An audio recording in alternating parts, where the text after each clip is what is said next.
In 1993, the FAA started warning pilots to stay away from a certain section of airspace over Alaska. The U.S. government was experimenting with a new breed of high-altitude electronic technology that was significantly altering the Alaskan airspace. The experiments continue to this day, and critics are warning that this project could have global effects that will destroy our planet.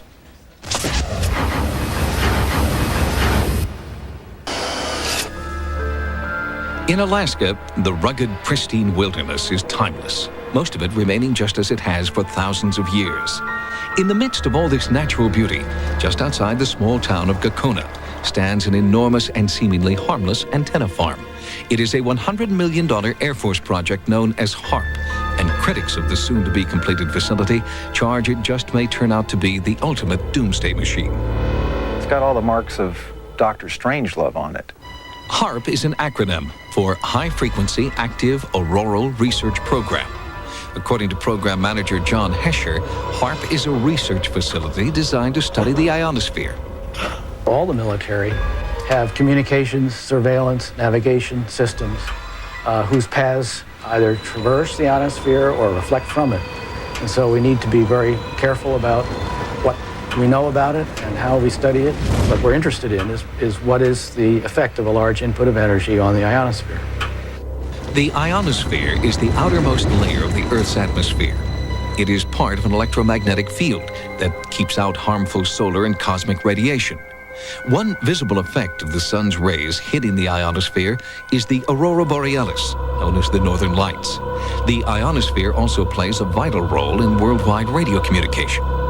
The first transmission of radio waves across the ocean were quite a surprise when it was first done. People thought there'd be no chance to transmit signals across the ocean by wireless. And in fact, what the ionosphere does is act like a mirror. And so you transmit a signal and it bounces off the ionosphere, then it bounces off the Earth. When HAARP is fully operational, it will transmit extremely powerful blasts of high-frequency radio waves directly up into the atmosphere, superheating the electrons that make up the ionosphere. This will cause them to disperse, effectively punching a hole in the ionosphere. But after you turn the instrument off, this thing kind of moves around and it gets replenished. And within a few minutes, it's back to where you can't even detect that there's a hole anymore. The Air Force says that manipulating the ionosphere and studying the effect will allow them to improve the efficiency of communications, navigation, and surveillance systems. But researchers outside the military see HAARP as a high-tech weapon with global implications. The way I see HAARP as it is right now, it is a premier, top-notch, high-energy radio physics experiment, and it has definite military applications. Journalist Mark Farmer lives in Alaska and has written about the potential impact of HAARP for both Jane's Defense Weekly and Popular Science magazine. He believes that HAARP will be used to take giant X-rays of Earth. Earth-penetrating tomography is a technique using extremely low-frequency radio waves.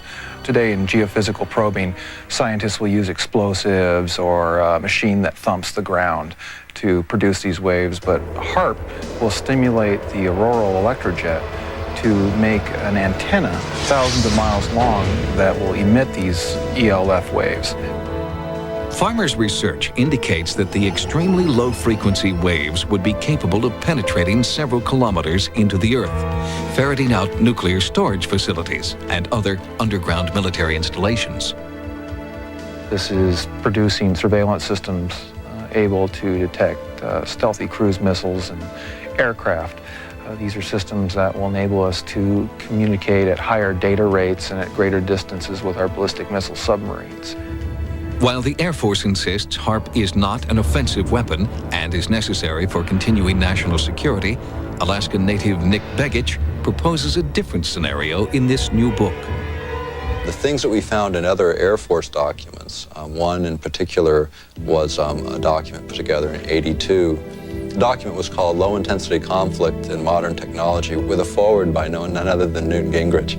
In one section spoke about using radio frequency radiation transmitters for disrupting human thinking, for basically debilitating troops invisibly by being able to bombard them with radio frequency that was tuned to just the right frequency, in just the right waveform, so as to totally disrupt their mental process and basically debilitate those troops.